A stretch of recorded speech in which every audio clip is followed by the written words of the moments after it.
Wait, hold on, one sec, because I need to get your audio working. One sec. My apologies, everybody. We're going to start off today with some technical difficulties caused by myself. But I believe that ought to do it. Saren, you're on. Thank you for your patience.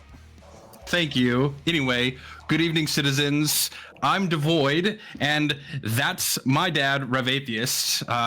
And welcome to episode 2 of Redacted, a live podcast where inevitably we have technical difficulties, but also we talk about Star Citizen and its development.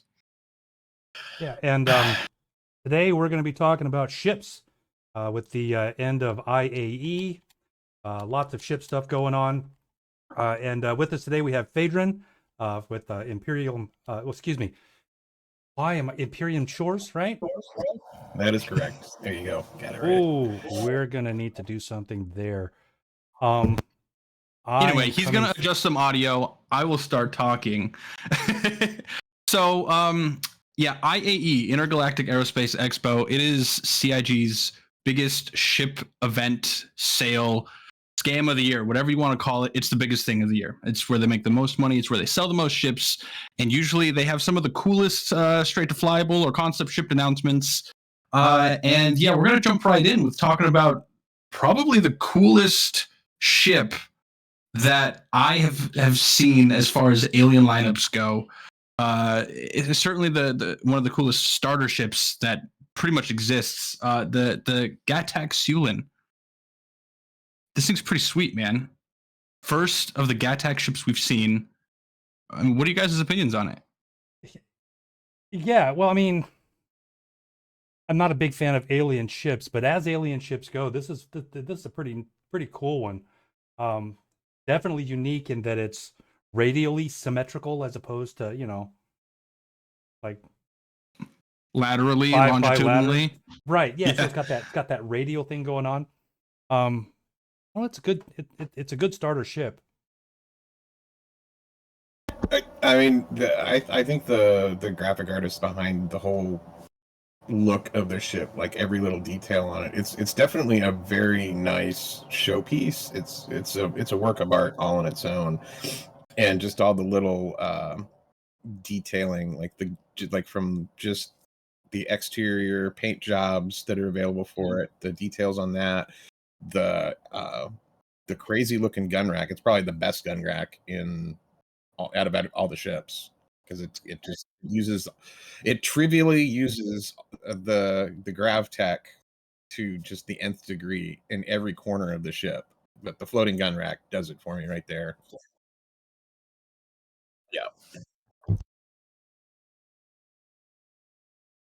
Yeah. Hold on.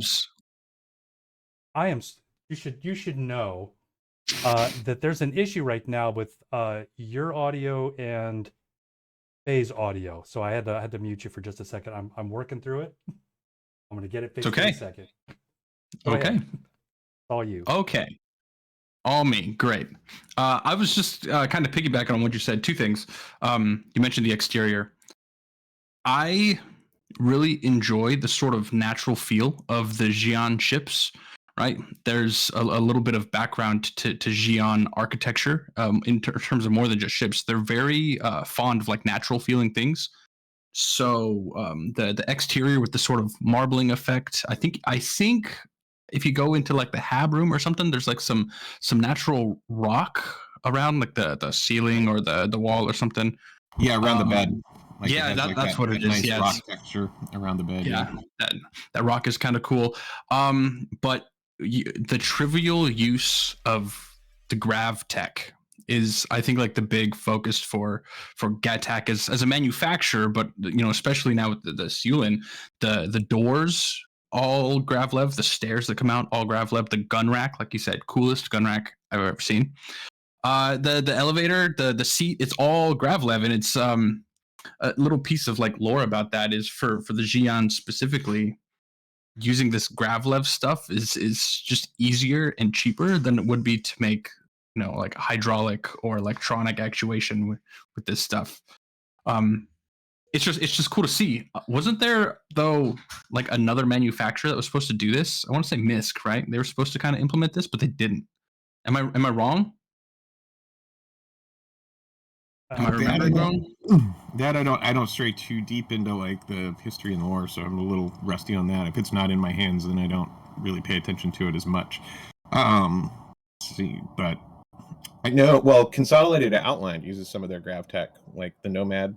I think it's I know that. struts are, yeah. I know CO uses it for sure. But I'm not sure what other manufacturers. So MISC is supposed to be like a human manufacturer that utilizes alien tech, is what I was under the impression of. And maybe I'm remembering wrong, but MISC with the alien tech. MISC, yeah. Well, they with the Mirai, they're using alien tech for like the Furies and stuff like that going forward. Are they? I don't know if that comes from Gattac or from a different alien race, whoever's behind that. I thought it was Jian, but I'm also not remembering this super clearly. But anyway, I got the audio fixed, by the way. Oh, good. Yeah, it was me being a dummy and not muting people in the right places. It's all my fault. It's okay. It's all fixed. Seulin, awesome ship. I, as a rule, dislike alien ships. So when the Seulin came out, I was greatly impressed. If you are in the market for a starter ship and you're thinking, should I get the Seulin? It's probably a good bet. The Cutter, the Seulin, those are two very top tier starter ships in my honest opinion. Yeah. Well, and this is a little bit of an upgrade because what is it? It's like 75 standard. It's something like that. Yeah, something. Yeah, so it's a little higher than the Drake starter ship, but it does have a similarly sized quantum fuel tank, 2,900 liters. So for a ship in its size, it's got a huge gas tank for traveling around. So that it makes it a great like get around the star system and without having to stop for gas constantly. Yeah, agreed. And it doesn't have the cargo though is not only weirdly placed, there's not much of it. So if you're wanting to run boxes or something, I mean, maybe you'd be able to do that, like the early delivery missions or something. But yeah, the cargo is pretty limited. Yeah, because it only takes the one SCU standard cargo boxes. It can't take two SCU boxes. It has to be the one SCU. Right. Can't do smaller, can't do bigger. I've already tested this out. Yeah, and only 6 of them, right? Correct. Yeah, and then on the exterior pads. Obviously, you can shove stuff. You got 3-story. It's a beautiful 3-story apartment, so there's plenty of space to like cram loose cargo, like the small boxes and stuff. So yeah, it's a little more awkward for that, and its closer competitor is probably the Nomad in its price range and functionality. I can agree with that. You mentioned 3-story apartment and that it's a little bit quirky. There's something that we didn't talk about, and I don't know how we skimmed over it. It's vertical landing. I don't know how we didn't talk about that. Vertical landing. It's right. Yeah. So the Seulin, when you get in the seat, right? Obviously, it lands vertically. It's got the 3 kind of pegs that it sits on, right? You get in, you're on the bottom level, and that's kind of like your armory per se. You've got, your gun rack, you've got your suit locker, and then you go up middle level habitation.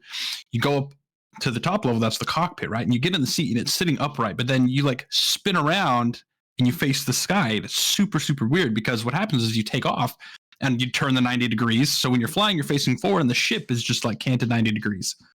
And so then when you land, you come up, face the sky, and you basically strafe backwards to land. And it's super weird, but I kind of love it. I kind of like it too. Yeah.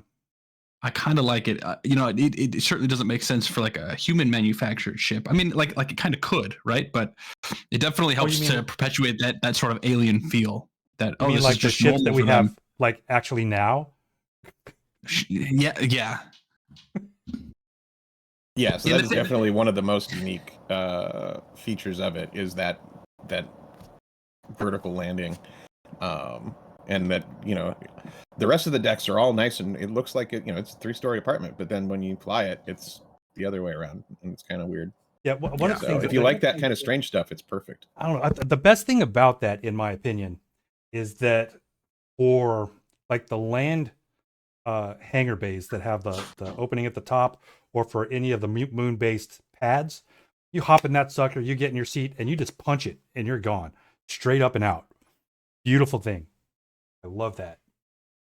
It does make so the Seulin, it does introduce kind of a funny problem in that regard, though, and we'll move on from this in just a second because we're already 10 minutes in. But pulling out of horizontal hangers has proven to be a challenge with the Seulin, because when you're landed, you're sort of folded in so that the 3 pegs can hit the ground, and then you take off, right? If you were just to habitually pull up your landing gear, right, and do the rotation, suddenly you're expanded and you're taller than the doors are. So you get jammed in the hanger there, right? You get stuck, you can't get out. So it definitely wait to bring in your gear.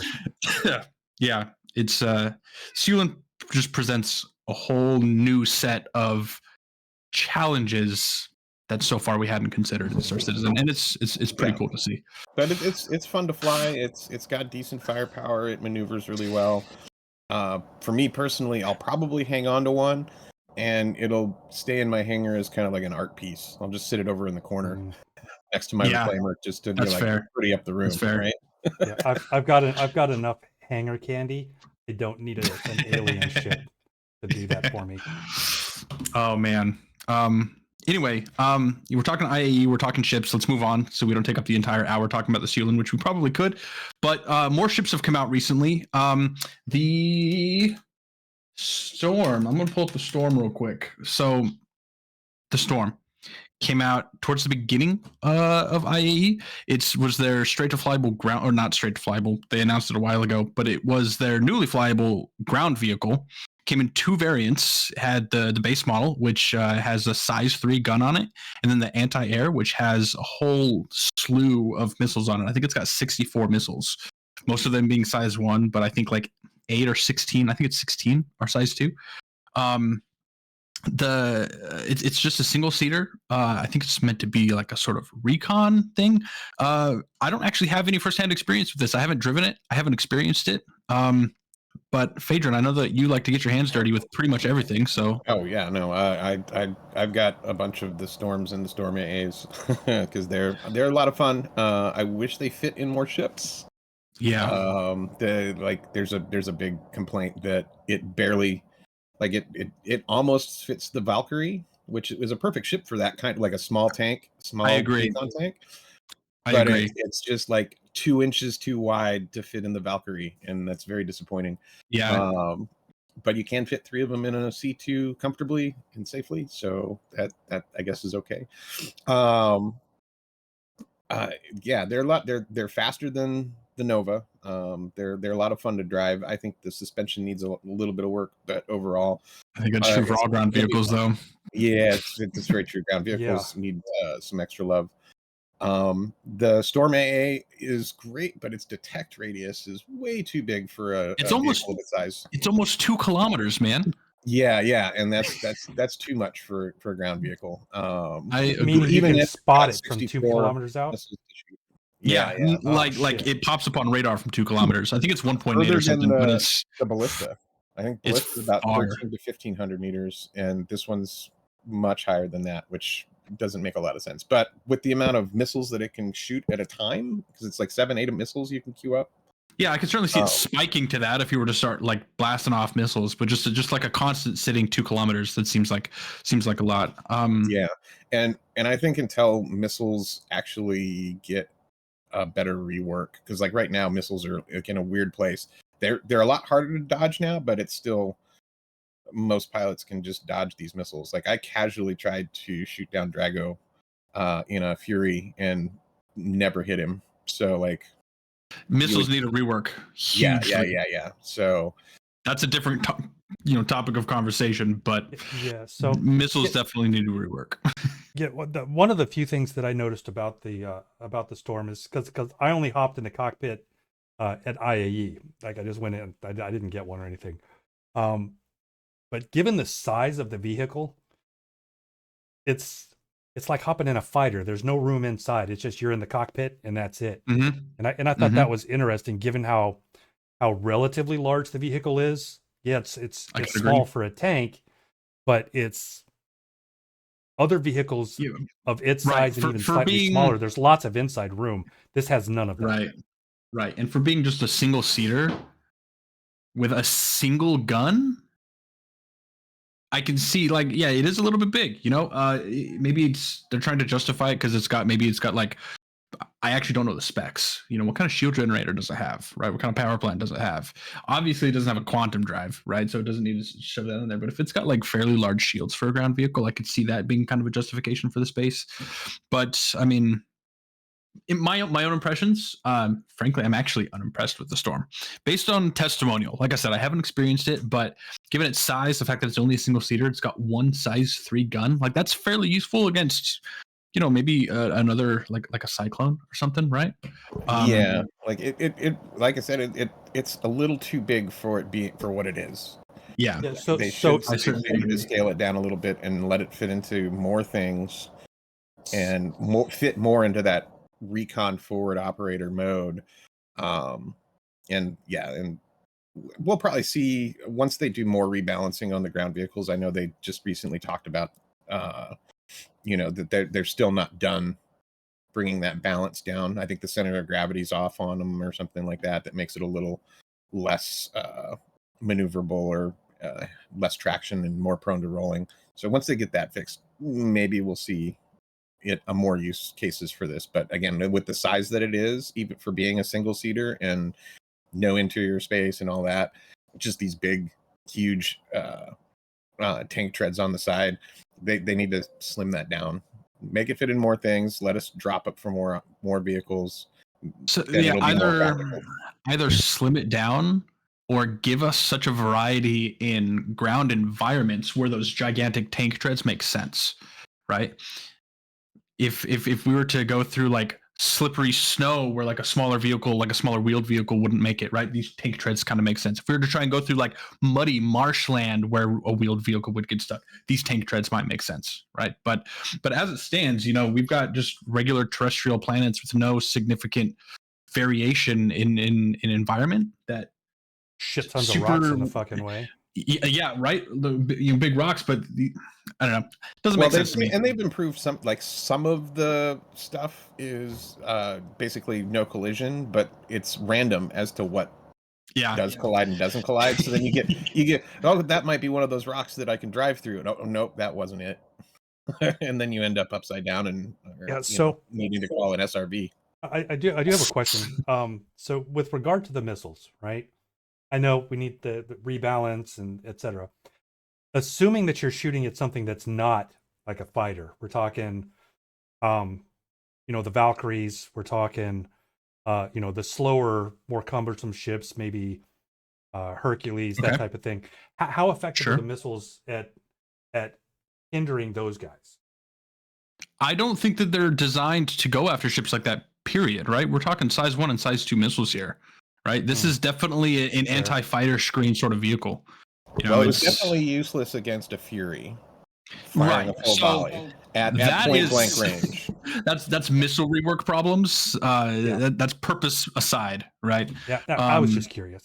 That's true. Yeah, I'm pretty sure that this is you got fighters inbound, fucking put up a wall of missiles to block them. I don't think that they're going to go against the big ships at all. In the current state, I think like missiles more often than not are just more to off balance and put another pilot on the defensive, because you still got to do defensive maneuvering to avoid those missiles coming in. So regardless of missile size, because you don't know what missile size is coming in based on your HUD, right? So you just know I got to dodge it, I got to throw chaff, I got to go throw flares, and I got to do a little roll and some fancy maneuvering to dodge it. Yeah. So at least maybe it'll knock you off your target for a moment. Yeah, exactly. So, and having been the target of crazy missile spam, having 64 missiles flying at me all at once from 3 different directions, your best bet is to just bug off. You definitely don't stay on your target at all when trying to dodge those missiles, especially in that amount of volume. So a few of those can really screw up somebody's day just in just having to be that defensive, dodging them all. So it's useful in that. Cool.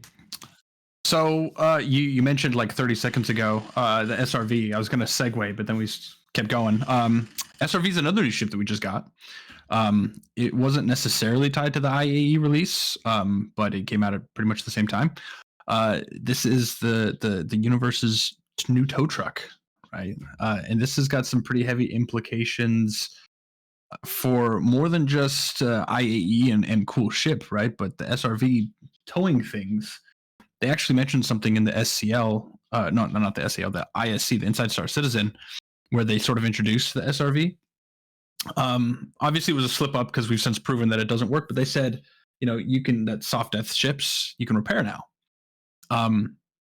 Like I said, you can't, but the functionality is coming in soon. Right? Well, because I can confirm that you can at least refuel your soft death ship.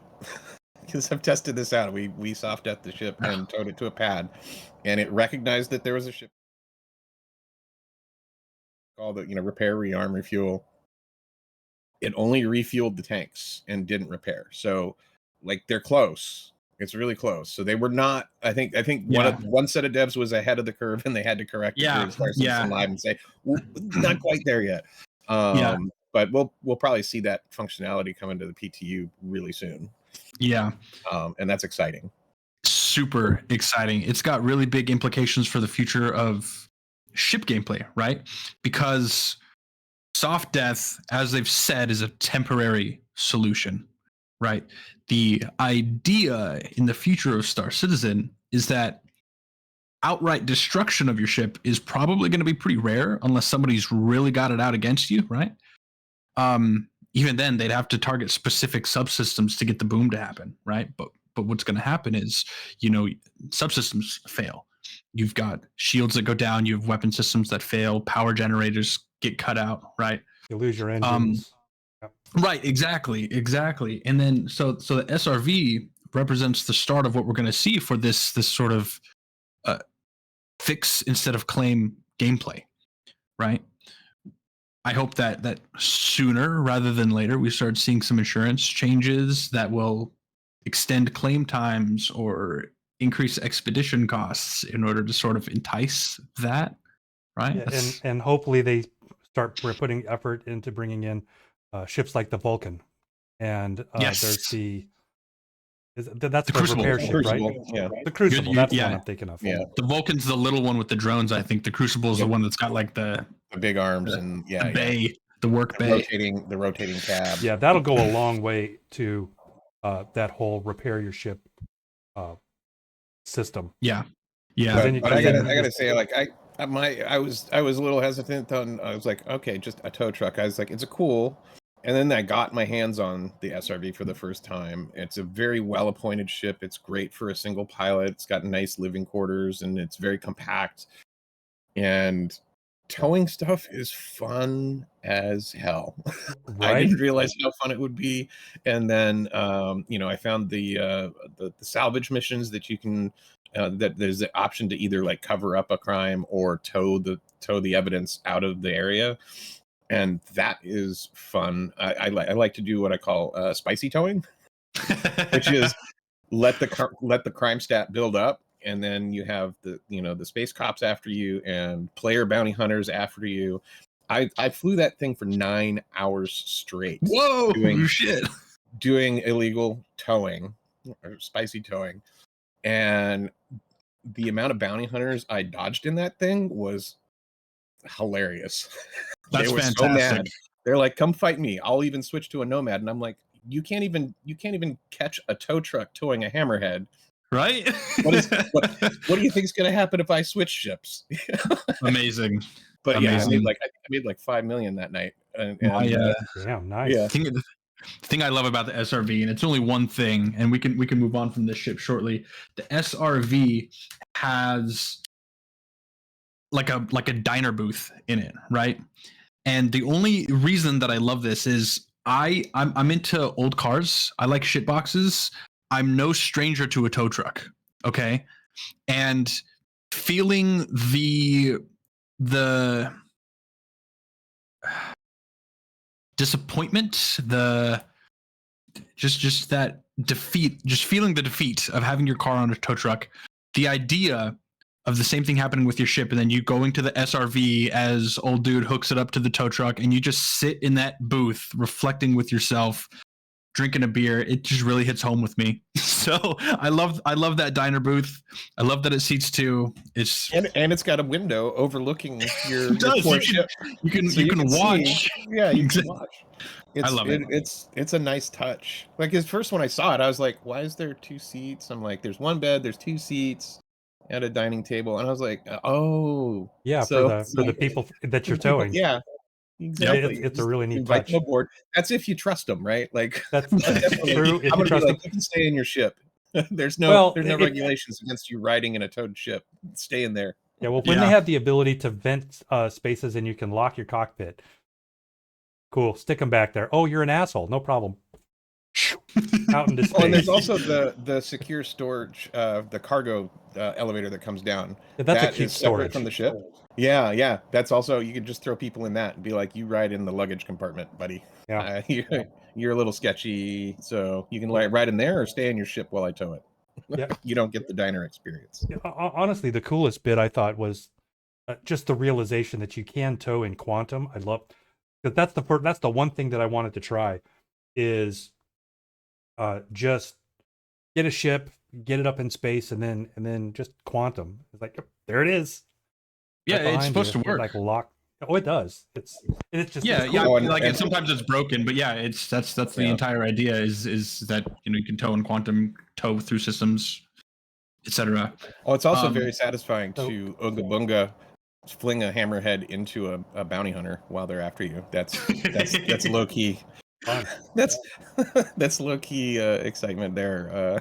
It's just always funny. Yeah, don't try to tackle the tow truck. He's got Oonga Boonga stuff to throw. So Kloom is asking here, can you adjust pitch and roll of the tow item? No, nope, it's a rope. That's pretty much it. Yeah, it's more of a bungee cord. It's very elastic. It's very springy rope. So the difference between like the size 1 and size 2 tractor beams that are on like the Caterpillar, the Cutlass Black, the C1, those are cargo manipulating. So like they work the same as the handheld tractor beam. Whereas the size 3 towing beam, all you can adjust is the tether length, but nothing else. So you can't like roll a ship or rotate it. So you got to be careful where, number one, where you attach your tether. A lot of people like just grab the middle of the ship and then it's wobbling all over the place. Whereas if you grab it from like the nose or the tail, it tows a lot smoother. And again, you can adjust that tether length for the most part, but I found that just leaving it at the default is Toasty. You should enlighten us. If you say you can adjust pitch and yaw with the size 3 vehicle tractor beam, please teach us, because clearly we don't know how. Right? If I'm wrong, I'm wrong. That's fine. Anyway, moving on, we're gonna talk about the you mentioned the C1 with the tractor beam. That's also a new ship. We've seen the Spirit line with the A1 before, the bomber, right? The C1 is the next one to come out of the lineup, and this is the sort of Cutlass Black freelancer competitor. This is the cargo variant. And this was one of this came out with tractor beams, obviously, and this is kind of a cool one. First impressions for this, it's got too much hit points. I think that it's too beefy for what it is. In true Crusader fashion, it's pretty nimble, which is okay. I'm all right with that. But the tractor beam is pretty nice in this one. It's got a good view of the inside, so it's super usable. And overall, this is a fantastic sort of daily driver ship for the lone cargo pilot. What do you guys think? Oh, the C1 is by far fantastic. It's got all the best of Crusader styling. They made a great use of the space all throughout the ship compared to previous ships from Crusader. And the fact that the tractor beam has full visibility all the way to the cockpit, so you can manipulate. You don't even have to leave the cockpit to manipulate your cargo. You can pull in 2 32 SC boxes along the side, and if you're feeling lucky, you can pull in a third one to take up the aisleway in the middle. So that's 96 SC of cargo that you can hold in the back of this thing. It's amazing how much stuff this holds.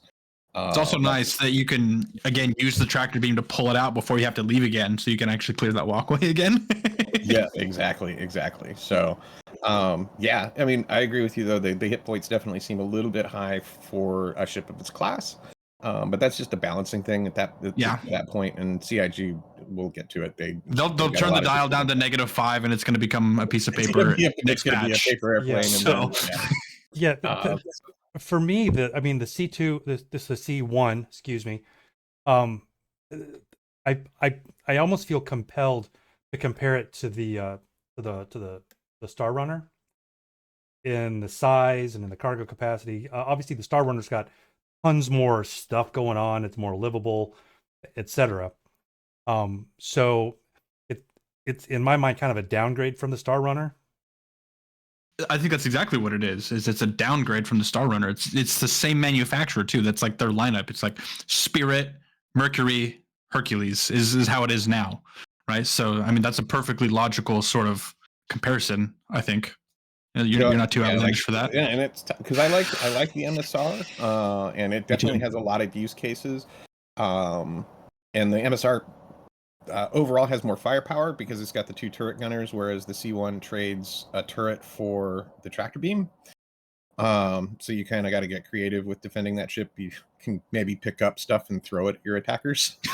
Unga bunga, right? We're gonna use that term a lot, I think. Unga bunga. Pilots on unga bunga duty. Just start throwing your cargo out at ships and just like fling it around, swing it behind you like a hammer. Mm-hmm. Yeah. But like the pilot control, it's got four size 3s, so it's not that's not small.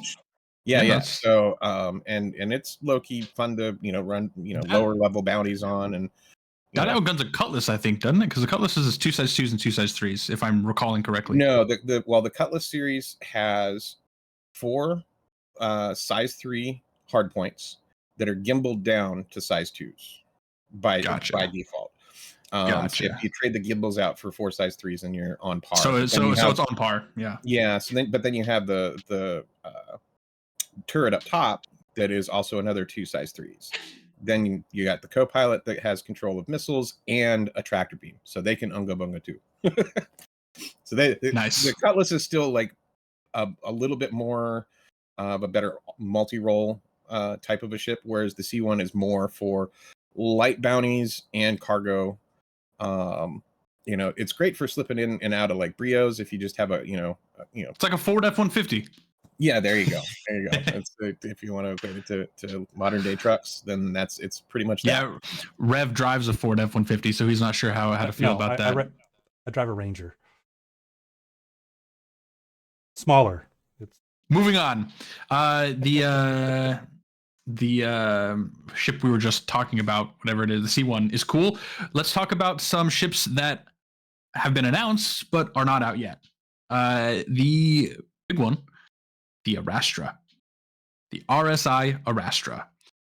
This is probably the ship I'm most excited about that they specifically announced, right? That they've specifically talked about for this IAE. I'm not a miner, but we run a group, we have an org, and we've got like a mining officer, and he handles all that stuff. I'm excited for him to have one of these, and for that part of our group to have one of these for the future of Star Citizen, right? This has a lot of long-term implications for me, but this ship is kind of, if you could imagine the Reclaimer, but for mining. It's the same size, it's that same sort of class. It splits the gap between the Mole and what will be the Orion.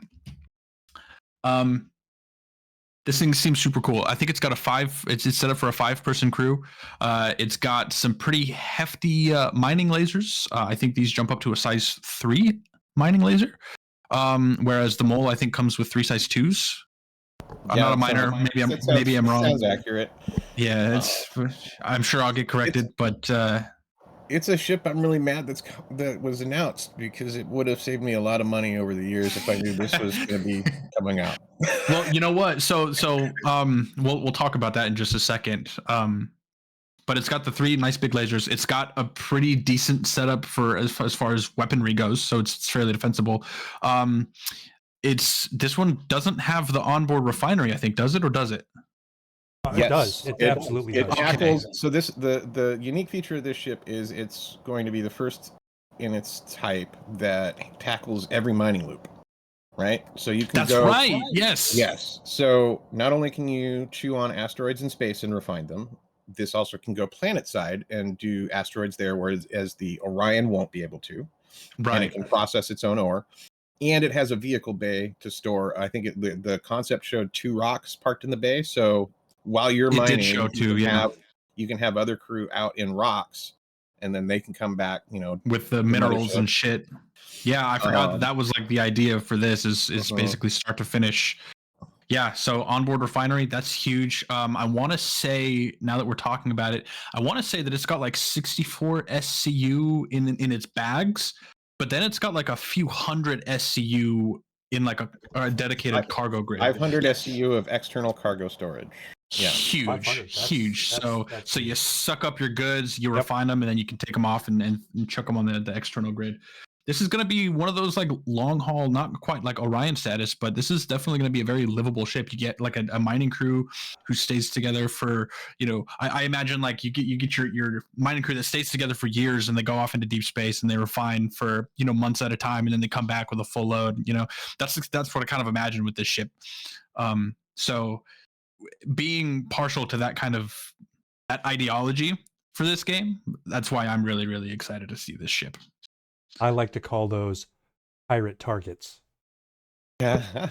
But that's That why too. it's like it's you can go out into deep space where no pirates can find you. So Well, Yeah. eventually you got to come back. Those trading routes. That's Yeah, true. that's true. You have to hit one That's That's all eventually. your goods. But it's definitely going to give, so like, because was it last year? I think they announced the Expanse, that is kind of a companion to the Prospector miner, right? And the Expanse is the solo Yeah. pilot refinery ship. So it's a small Yes. refinery ship, not much bigger than the Prospector Super, itself. super small. Yeah. This will do more than that, obviously, and Yep. probably better. Yeah, it Obviously, might have the same storage as the Expanse in terms of its bags, like its ore bags, because it's only 64, right? But yeah. the fact this can mine and refine and then store 500 SCU is, I think, the big takeaway. Yeah, Yeah. and obviously requiring a little bit more crew, because obviously with you and a buddy can go out in the Prospector and the Expanse and just do your mining, whereas with the Arastra it's going to take 3 to 5 people, and can stay out longer and things like that. So like I lean more towards, let me get the ship that does more all in one, and this is going to be it, and I'm hoping to see it sooner rather than later. I will probably see it, because they're in RSI mode, that we might see it before we see the MISC stuff.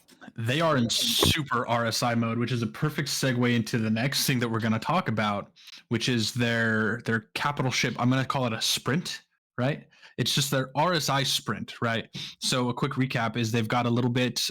They lost their chief vehicle team, which was working on the Banu Merchantman.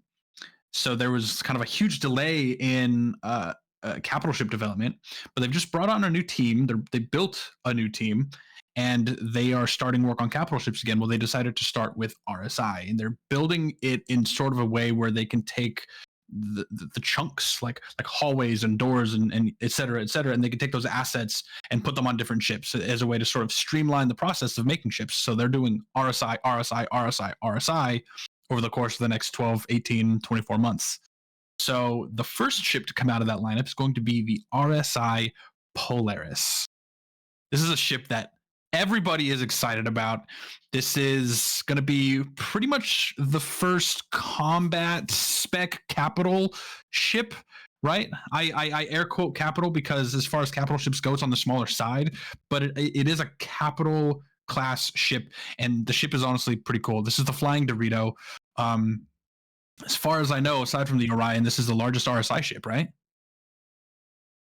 Well, that will be out. Yeah, Well, yeah. Orion's the biggest, and then this will be bigger than the Perseus, which is also on that roadmap. Perseus is on the roadmap. It'll go Polaris, Galaxy, and Perseus. So it's like they're working from largest and going down to smallest, because the Galaxy is like in the middle between those two. Yeah. So, Feydryn, I know that you've got at least one Polaris. I don't know too much on this. So tell us a little bit about the ship. What can we expect? Well, this is obviously it's the anti-capital ship, right? Yeah. So it's got a bunch of the size 10 torpedoes. It's got a decent crew complement. It's got med bay. It's got a dedicated hangar that is sized for whatever the new size is for the extra or the small ships. So it'll take. I think it'll fit a Scorpius. Yeah, and that's what they've been showing is it'll fit up to like Scorpius sized. Like comfortably, I ships. think it'll fit a Scorpius. People are gonna shove some other shit in there though. And it has a brig, so you can What? lock people up. Oh, I nice. didn't realize that. That's awesome. Nice. It has a brig, so medical and a brig, So and bounty a hangar hunter bay. too. Nice. And yeah, it's a hunter. It's a hunter killer. And again with those size 10 torps, all those Idris owners out there got a sweat, right? Yeah. Yeah. I think this is the perfect ship to use to start talking about another important topic. CIG, their last Star Citizen Live, just had a huge discussion on engineering gameplay. And this ship is going to be sort of, along with like, obviously the Hammerhead is going to be a big deal, but the Polaris is going to be like the first big deal when it comes to engineering gameplay.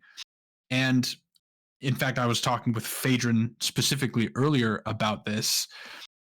The Polaris is probably going to be the most common capital class ship we see because, most orgs out there are under 50 members.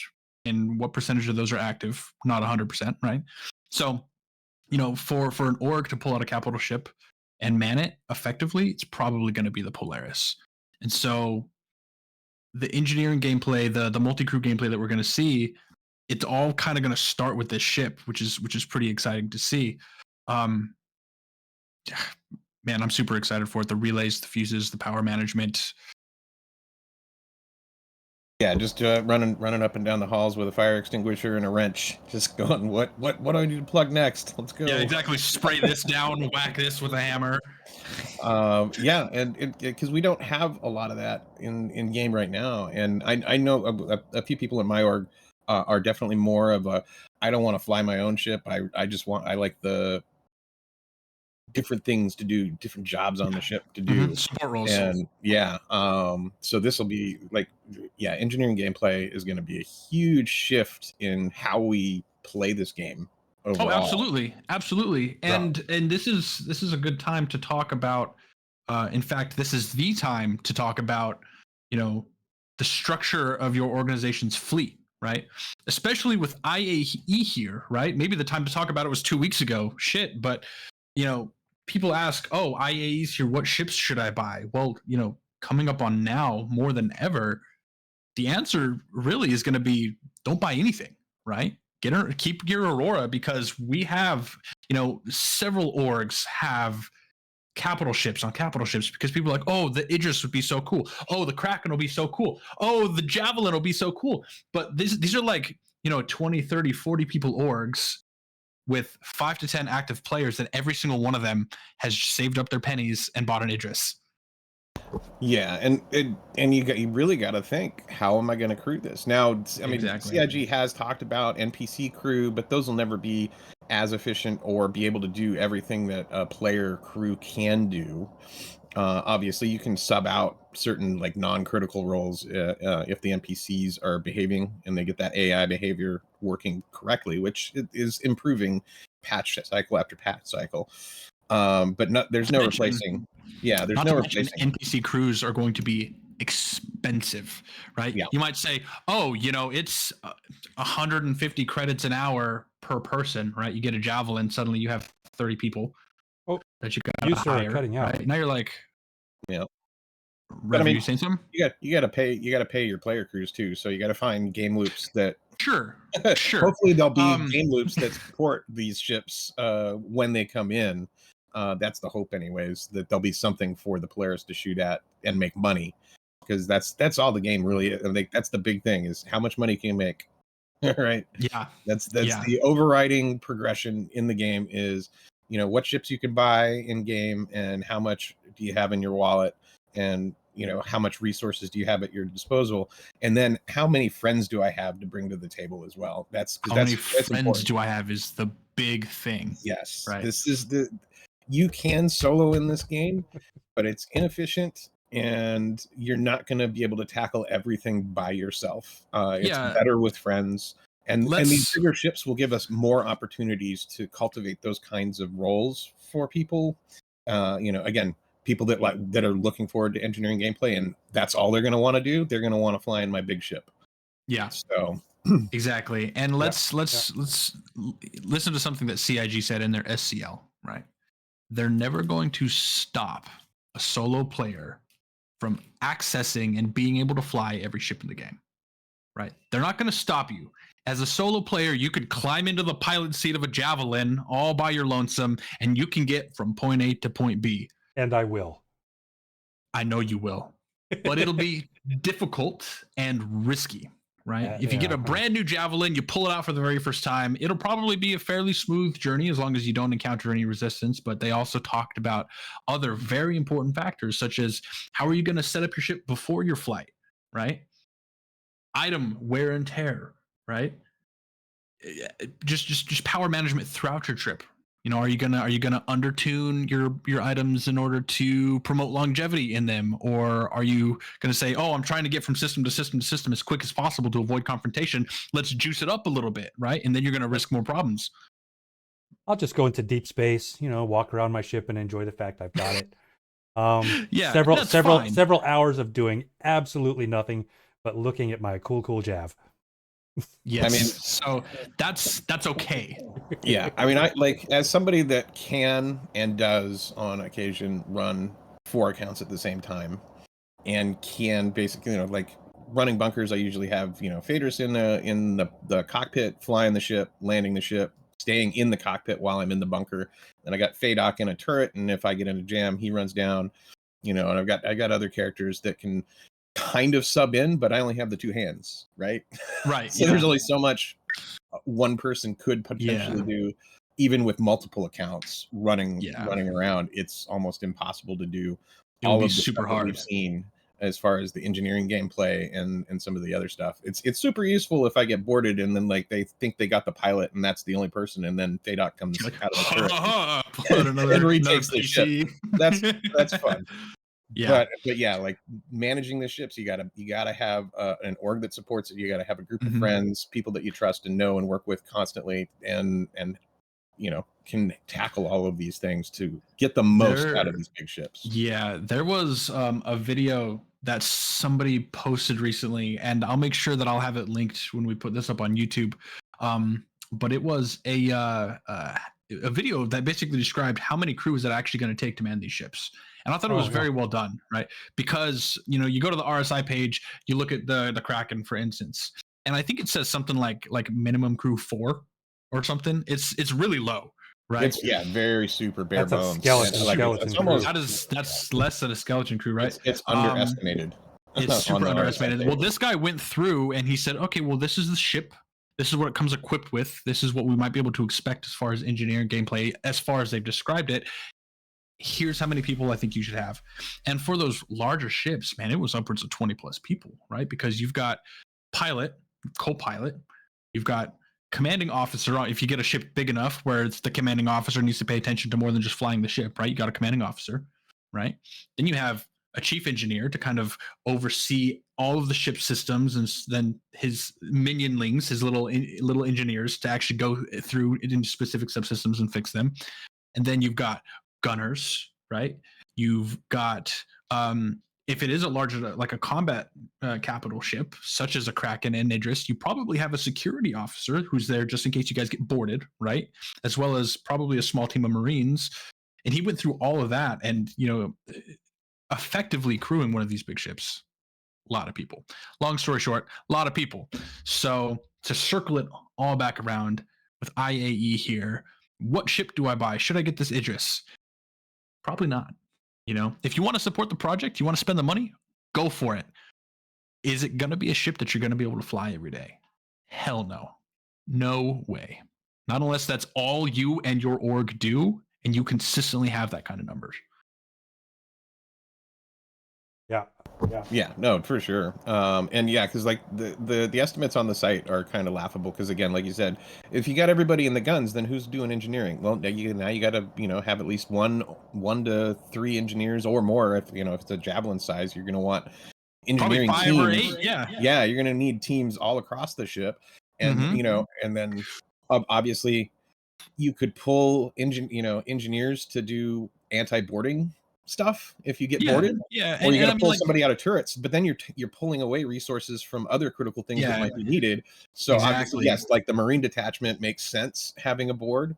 And the question though is if these are rated for what's on the website, are the the resources for atmosphere processing and everything like that going to take that into consideration, that you need That's extra a solid people? point. That's a solid point. They did Yeah, talk a like little bit about life support, and they say, oh, yeah. well, the Corsair, for example, is rated for 4 crew, so its life support system can reasonably support 4 crew. And if you bring in 6, 8, 10 people, like, sure, they're not going to suffocate immediately, but they are going to deplete that atmosphere that's stored, right? And they talked about the way that you can put more atmosphere on your ship. They've got like these the tanks, the reserve tanks, and then they've got the waste tanks, and you can like go down into like an atmosphere and basically like open all your doors and suck up some air, and your pumps will suck in air and fill the tank and stuff. But yeah, if for example that Kraken is rated 4 or 8 crew or whatever, but you actually need to have 20 or more on there, is that going to Yeah. kill your life support system in 10 minutes? Yeah. So I just looked, and it says max crew is 10, and that seems Max low to crew me. 10 is ridiculous. Yeah, Absolutely that ridiculous. There's no way that absolutely accounts for doesn't. engineers. And it also doesn't account for your flight, your air wing. Definitely Mm-hmm. not, because Yeah. you get 10 Yeah, so people just the in ships Kraken on the again. That's Kraken. another That's another thing. The Kraken has 2 Buccaneer bays. It has 4 small landing pads and 2 medium landing pads. Right. Let's just say that there's one person in each of those ships, which honestly, at least with the medium ones, is probably going to be at least 2. That's 8 pilots that are probably going to be on the ship breathing that air when they're not in the middle of combat, plus the marine detachment, plus the engineering team, plus your bridge crew, plus your gunners. There's a lot of people. So, man, that's the future of Star Citizen. Happy revelation, everybody. It's going to be a big deal. So the Polaris, circling back, the Polaris, the introduction to multi-crew gameplay and engineering and all these things. It's going to be the first of many steps towards a much bigger universe in terms of ships. It's going to be a big deal. So It's a very big deal. So start making friends now. start making friends now, and honestly, adopt an Aurora pilot today. Exactly. Yes. No shame in not shelling out hundreds and thousands of dollars on this game.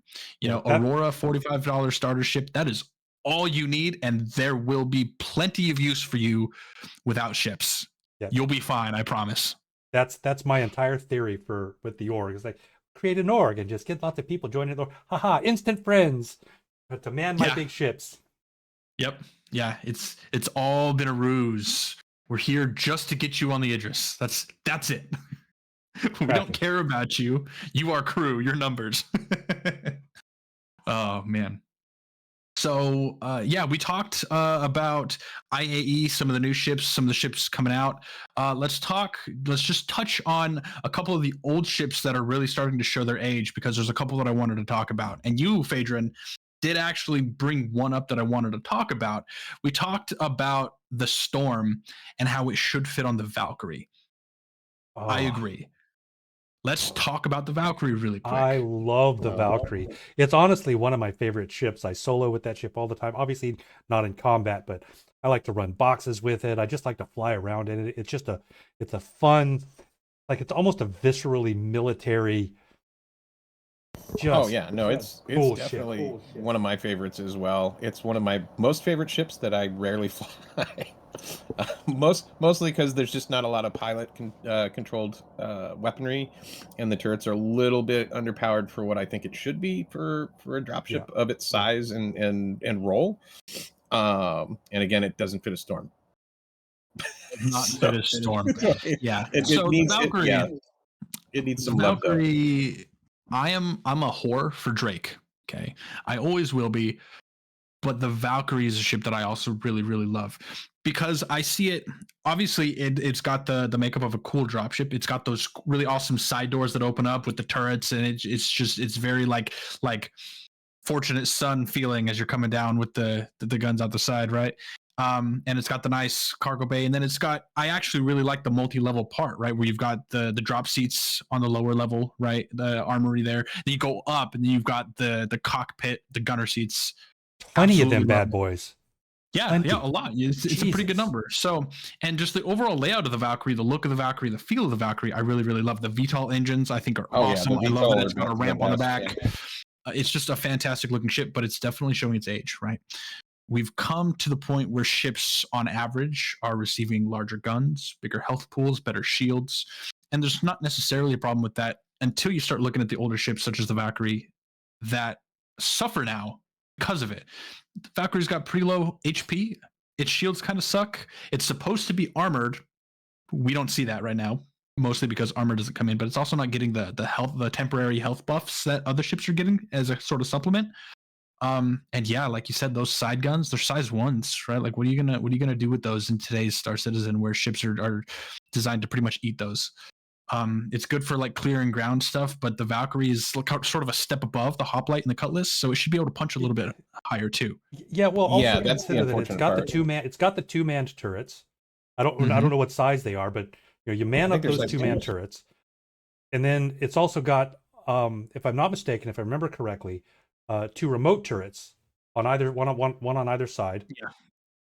In Yeah, addition to the door guns, so it's not like it has no guns. It's got lots of guns. They are small, They are and small, and if you can get people in those turrets, then that goes a long way to make it a much more viable ship.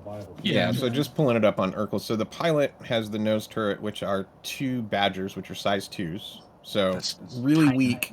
Yeah, really tiny. A remote left and a remote right single Panther, which is a size Single, 3. that's right. A single Panther. They could up that to dual and make it a little more competitive that way. I would go a long way, honestly. And then the manned top is dual Panthers. Two man stations of those. So top and bottom. So yeah, Dual still size pretty 3s. small. Yeah. I mean, it's a decent amount of firepower, but the pilot It is, guns and it gives you good coverage, good they'll- top coverage, bottom, like good 360 coverage with the turrets. Yeah, so I think if they added, a gun to the side turrets, so it was two size 3s on each side, right? Maybe they upped the pilot guns a little bit. And maybe they even made, like either the top like either the top and bottom or the two sides, if they had like two of those turrets be a pair of size 3s, two of them be a pair of size 4s. I think that would go Yeah, I I think that don't would help out a lot. I Maybe don't know that's a that they spicy need to. take. I think Yeah, I don't know that they need to update the pilot guns because it's still it's still a slow ship, right? So like maneuvering to get the pilot guns in play is, I mean, it's difficult, right? But So so here's the thing. Here's the thing. It's a drop ship, right? So it's not designed to be fighting things in the air either, right? No, So just maybe I'm crazy thinking like thinking clearing that a path it as it needs to comes get in. set force, right? You come in, you do like a little strafing run, clear what's in front of you, and then the other gun should have pretty good, So in hindsight, maybe I'm crazy for saying the size 4 thing, but increase the pilot gun size by one size, I think. Add a couple guns on the top and bottom turrets. I also think that the door guns, the Cutlass Steel has 5 size 1s. That's fine. The door guns on the Valkyrie, since there's only 2 of them, I think they need to be bumped up to size 2s. Ooh, that would, yeah. Or just maybe. do what they did on the steel and add more Add to more? the door guns. Yeah. Yeah, I mean, those are really anti-personnel guns, though, right? Yeah. Right. Well, anti-personnel and anti-ground vehicle, right? If you've got things like Storms and Ballista and Centurions around and you're trying to get in there, right? They need to be able to take care of those as well. And that's the only reason why I'm suggesting larger guns is because while the steel and the hoplite, those are going to be, less hot zone drops. It's very evident that the Valkyrie is meant to be like sort of a more hot zone drop. You got a vehicle in the back. You got to be able to clear away other vehicles that might be in there. Like that's a Well, drop it in the AZ. if we're talking anti-vehicle, right? It makes me wonder if there's a place for mounted railguns. If you're going to be worried about vehicles, You know, It's not Well, a and terrible idea. yeah, and they need it's desperately needing a gold pass, obviously. Yeah. So we'll probably get like better weapon racks, the updated weapon racks, and things like that. Hopefully in the near future. Now that Turbulence fully onboarded and they're getting up to speed, I have a feeling they're going to start, once they get through like the RSI stuff, they're going to start splitting off and doing more gold pass across the board, bringing more ships up to the level they need to be. Fingers crossed. Yeah. But yeah. So I really hope so. Yeah, so Zim brings up an interesting point that the HAB area, he says it's in vacuum, and I think what he's saying there is it's the same like airspace as the cargo and like pretty much everything else, right, yeah. So except for those the doors top that deck head forward. there, So yeah, so it that just has a makes it railing interesting overlooking the cargo. yes. Yeah, so it's all open air in there. So Yeah, once it's like all or engineering nothing with the gameplay, Valkyrie. yeah, Right. you open So the doors for that's the door definitely gunners, and interesting. everybody suffocates. So it is 7, Right. so I'm going to try and move it along because there's still some things I'd like to talk about. Hopefully I'm not keeping you guys from anything important. A couple, just there's just a couple more ships that I want to talk about as far as gold standard pass, and honestly we can sort of just encompass it by talking modularity, right? Galaxy's coming out. The ship that I really wanted to talk about was the Carrack. It's sort of suffering right now, but we can talk about the Carrack as well as some other ships that need passes by just kind of bringing up modularity. Do you think that's, I mean, they showed the Retaliator on that sort of, when they said these are the ships we hope to have in the next 12 months, and they showed the silhouettes, right? The Retaliator was in there. So you guys thinking we might get modularity soon, right? And if so, does that mean that we're going to get it? If so, does that mean that we're going to get updates to ships like the Carrack, the Caterpillar, etc., that are also going to have modules, right? Yeah, that are kind of suffering now because of their age. Yeah, I think we probably will. So the Galaxy, they're already selling specific modules for that along with the Galaxy itself. So that's a pretty good indicator that they're looking to make some moves to actually accomplish that. I think the Galaxy is already in or beyond white box with the modules. So with the extra focus that they're placing now on Star Citizen, to get those ships in, I think we're looking in pretty good shape. Because not too long ago, there was a dev talk. I don't know if it was a Star Citizen Live or Inside Star Citizen, but they had mentioned they had nailed modularity, like as far as the interconnectivity of things, talking to things, right? So, and so they're pretty far along with it. And now that the focus is off Squadron 42 and back on the PU, I think we're in a good spot to see something with that soon. That's really good, because some of these older ships, we talked about the Valkyrie showing its age. There are multiple ships now that are really showing its age. The Carrack is kind of a big deal. The Connie is kind of a big deal, right? The Connie is supposed to be like the average Joe's pickup truck, right? Like that's supposed to be the ship that everybody gets into at some point in their Star Citizen career, right? It's Chris Roberts' favorite ship. It's like the flagship multi-crew ship, right? That's the ship that when Chris Roberts imagines you playing Star Citizen with a small group of friends, that's the ship he imagines. So it's sort of, it's suffering. It needs work. I know that they talked about doing a gold standard pass on it when they came out with the Taurus. That never happened. Maybe it's because they're waiting on this whole modularity thing to do this sort of big pass on everything, but Carrack, Caterpillar, man, just the Starfarer, right? Even the 890 jump needs Starfarer. They all need work, man. Another ship I love so much. Yeah, we won't talk so much about it right now, but yeah, I hope that after this sort of RSI sprint, that just like you said, maybe they divide teams so that some work on new ships and others focus on bringing the other ships back up to gold standard. I think it's super desperately needed, especially since the gold standard is shifting so much so quickly recently. Kloom is saying Carrack needs the cargo bay to be accessible from the outside. That's exactly what I'm talking about, man. Is the elevators break after half an hour? You can't access the cargo bays at all, right? What I'd love to see is the rear elevator actually go to the ground. It needs that access. That would be a huge quality of life improvement, I think. CIG hasn't said anything about it, but it would be absolutely great if that elevator came to the ground.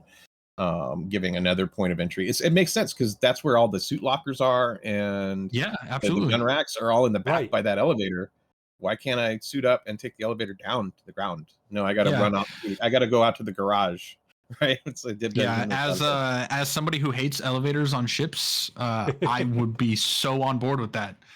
So, an I'm elevator with on a you ship there. is fine if it also has a ramp, right? Yeah. You know? I mean, Look at the Corsair has an 400i, elevator, right? It's so. got its little ramp up front, and then it's got an elevator. It's fine. You got two different ways to get in. That is needed. But Mike, yes, the Storm does fit in the Carrack. It's super close, but it does fit. And yes, Pyro, I do love the Corsair so much, but the elevator, even though I dislike the elevator, it goes to the roof. So that fixed my issue with the elevator. So good to go there. The last thing that I would like to talk about is this is going to be a speculation based topic because this is going to be based completely on your wants, your desires, your thoughts, and on no facts whatsoever. But what are some ships that you might like to see come out that have yet to be announced that may or may not exist ever? For example, Aegis, one of the guys in our org, he says he would like to see like an Argo salvage ship to sort of complement the Raft, the Mole, that sort of size range. I personally might like to see a Drake ship that sort of bridges the gap between Caterpillar and Kraken. Maybe that gap doesn't need to be bridged, but I'm always wishing for more Drake I've ships. definitely seen some fan renders of a modular Caterpillar that instead of cargo they have a landing pad up top of the, I've seen that. I Yeah, want it so bad. like that would be your middle ground, right? You can get some modules for the Caterpillar that are rooftop landing pads that have supporting infrastructure in the pod below. Yeah, that would be neat. Yeah, Aegis just wrote in. He thinks that he firmly believes that Argo is going to come out with one, and they're going to call it the Argo Moss, MOSS, multi-operator salvage ship. Not sure I agree with him. Not sure I disagree with him, but Yeah. he For Well, me, we it'd be definitely need something between the Vulture and the Reclaimer, right? So that there's some space to work there, and Argo is an industrial manufacturer. So I'd love to see them break into that. That is a good idea. Yeah. So I'm a bit of a capital ship whore. I'd kind of like to see an anvil capital ship, like a proper anvil capital. Yeah, I'd love to see what that might look like. Yeah, I think right now the Carrack is the biggest anvil ship they have out, right? Yeah. No, they've got the Liberator planned. That's right, but that's more a carrier than a capital ship. Like that's not a combat ship. That's a move. And it's sub-capital in size. Yeah, sub-cap. So Reaver says he'd like to see a heavy tank, something heavier than the Nova. That'd be kind of big, right? Okay, Pyro, you literally said RSI building ship. That's gonna be the Galaxy, dude. The Galaxy they talked about that at Citizen Con. Will be a base building ship. So I don't know where you missed that. We talk about it all the time, but that's definitely happening. One more thing that I am so excited to see is more ground vehicles and reason to use them. They did show the sort of the ground vehicle for base building. I would love to see, like a ground salvager. I would love to see a ground based, just like a transport truck, right? I'd love to see. Yeah, I was just thinking the same thing. It'd be like, I was just thinking about a ground transport, and the thing that popped into my mind is kind of like a vehicle that can pull attachable like trailers. So you like put two or three trailers with cargo and be like almost like a ground train, just pulling. That'd be cool as shit. I feel like it's not that out there to imagine a truck with a trailer that you can just shove a 32 SCU crate on and drive just like a semi truck. That does not seem too far out there. Reaver talked about, he said they do need more base building ships. Galaxy can only do small builds, Pioneer is large. That's wrong. I hope you know that. There are currently planned 4 tiers of base building. You've got small buildings, which are going to be buildable by, they've got this kind of small one-man surveyor sort of vehicle it's super small. Then they've got medium. You can build small and medium with an Atlas chassis base builder. It's like a Spartan, but instead of a crew carrier in the back, it's like an extended platform. And I don't know if it's like a crane or a 3D printer machine on the back, but it's got this big sort of building mechanism on the back. You can go up to medium buildings with that. The Galaxy will be small, medium, and large buildings that you can put together, whereas the Pioneer will be all of that as well as XL buildings, your super tall hydroponics towers. I can imagine is going to be something you need the Pioneer for. But the Pioneer will do everything. The Galaxy will do almost everything. So just to sort of clear that up for you. Yeah, so something that I really want to see, and I know my org leader pal is definitely looking to have, is a fancy taxi that can land in the 890 jump. So like a 200i kind of somewhere in between the 100i, 300i, that has like the Learjet seating that the kind of like how the Constellation Phoenix has, right? So nice windows and fancy way to get passengers aboard. Because right now we just have the 85X, which is a 2-seater, and there's no fancy taxi. Now the E1, you're thinking like a Lynx, but in ship form. Kind of, yeah. Room for like maybe 5 or 6, like a stretch limo kind of thing. Okay. Fancy way to get people to and from. That's it sounds to me like you're describing the E1. Well, no, that's too big. So kind of like the Orison shuttle, but that can get to and from, much like the 85X does for its role, which is just like a little double size, like a double size Argo personnel with champagne. Yeah, but fancier, right? Like again, sitting between the 100i and the 300i in size, you can make a 200 LX. And if any devs are seeing this, please give us a fancy taxi. we need something fancy to land in our 890s. Like Avenger size might be a good size. Yeah, Mike says Avenger size could be, because that'll fit in an 890. But you also mentioned the Atlas platform. I'd love to see a medical rescue ground vehicle. Oh yes, give me a ambulance, please. Oh, yes. Yeah. So you can drive into the bunkers in your little ambulance, throw somebody on a bed. It doesn't even. I don't even think it needs a like tier 3. Like just stabilize them. It doesn't even have to do healing. Just something that you can lay down in and stabilize them. It's basically a moving box of medical supplies. Like Ursa Rover sized would be perfect for like one bed to like throw people on, or even an external Atlas bed like hospital. the old. Yeah, like old timey, chuck the body up there. Bring out your dead. Well, in Vietnam, they had those helicopters with like the external stretchers on the outside. Oh, like, throw them on the side. I do know what you're talking about.